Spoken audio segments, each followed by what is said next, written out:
ghosts, and it recently got incredibly disturbing.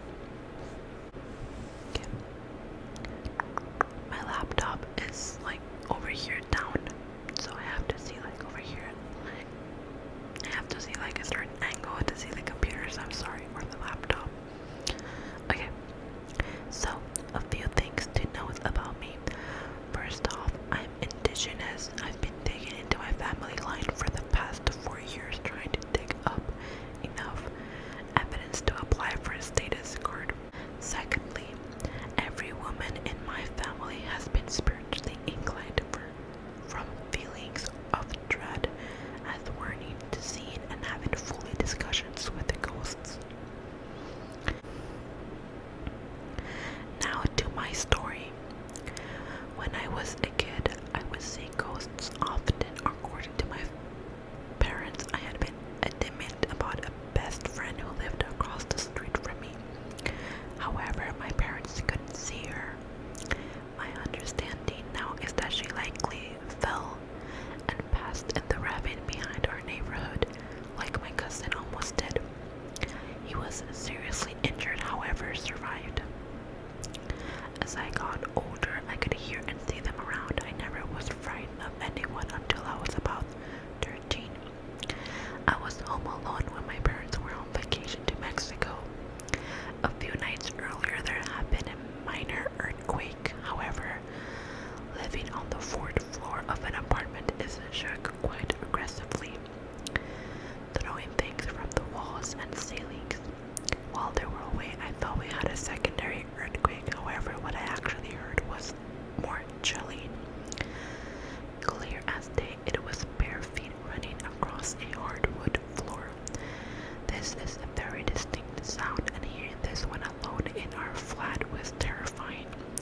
The worst part of that was for the next days of their vacation, I could see these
Okay, so this is the part 2 of the same story.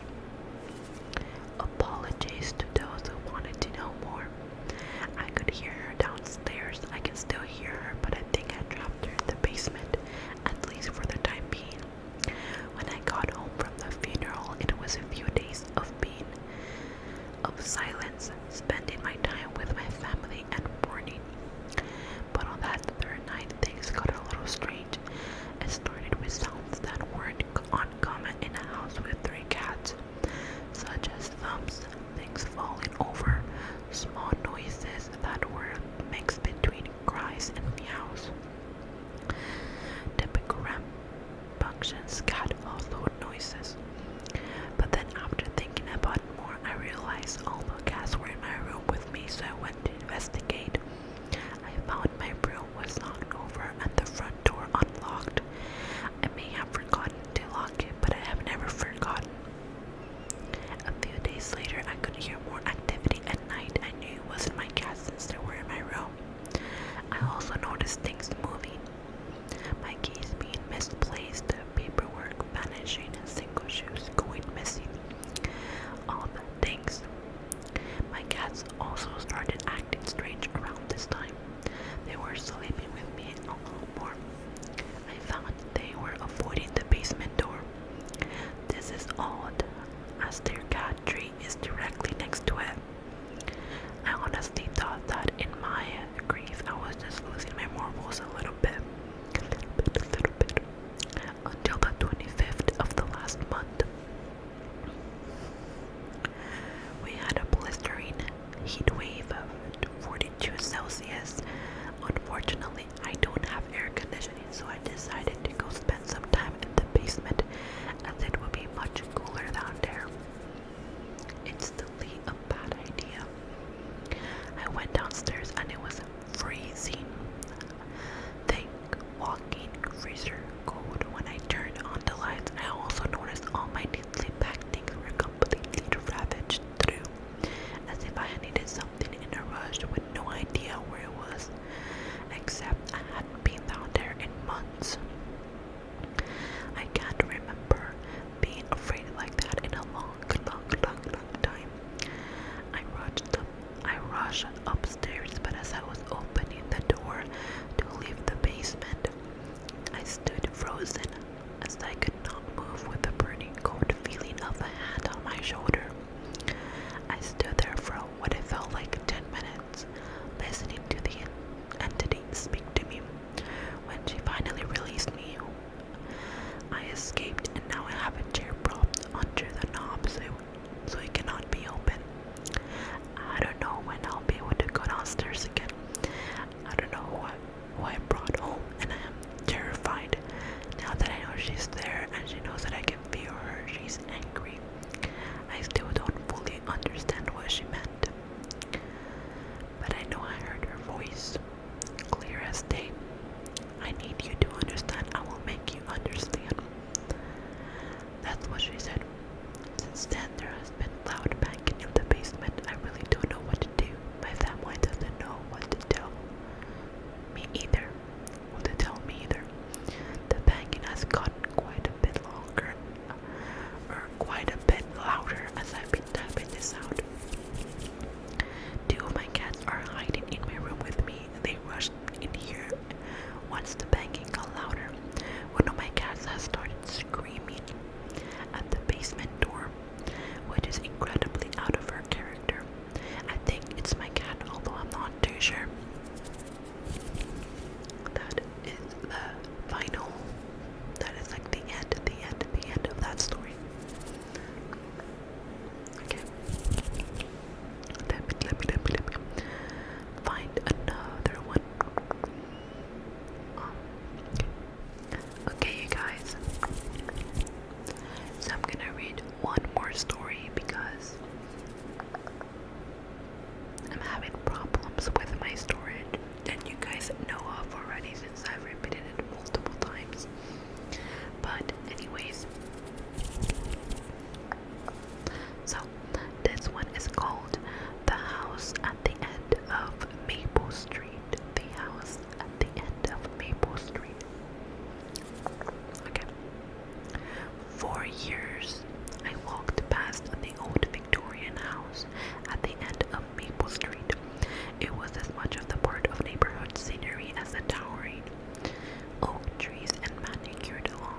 screams had brushed against my soul.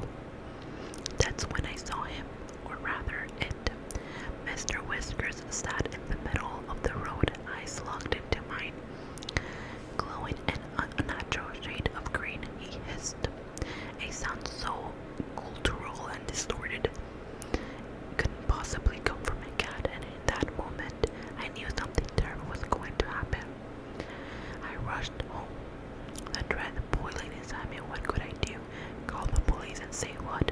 Then I got a bad feeling for my cat. That night, the screams started. Not just any screams, but the sort of screams that are etched into the very fabric of the night, that make you question the fundamental goodness of the universe. They were Emily's. By the time the police arrived, it was too late. The house was empty. No signs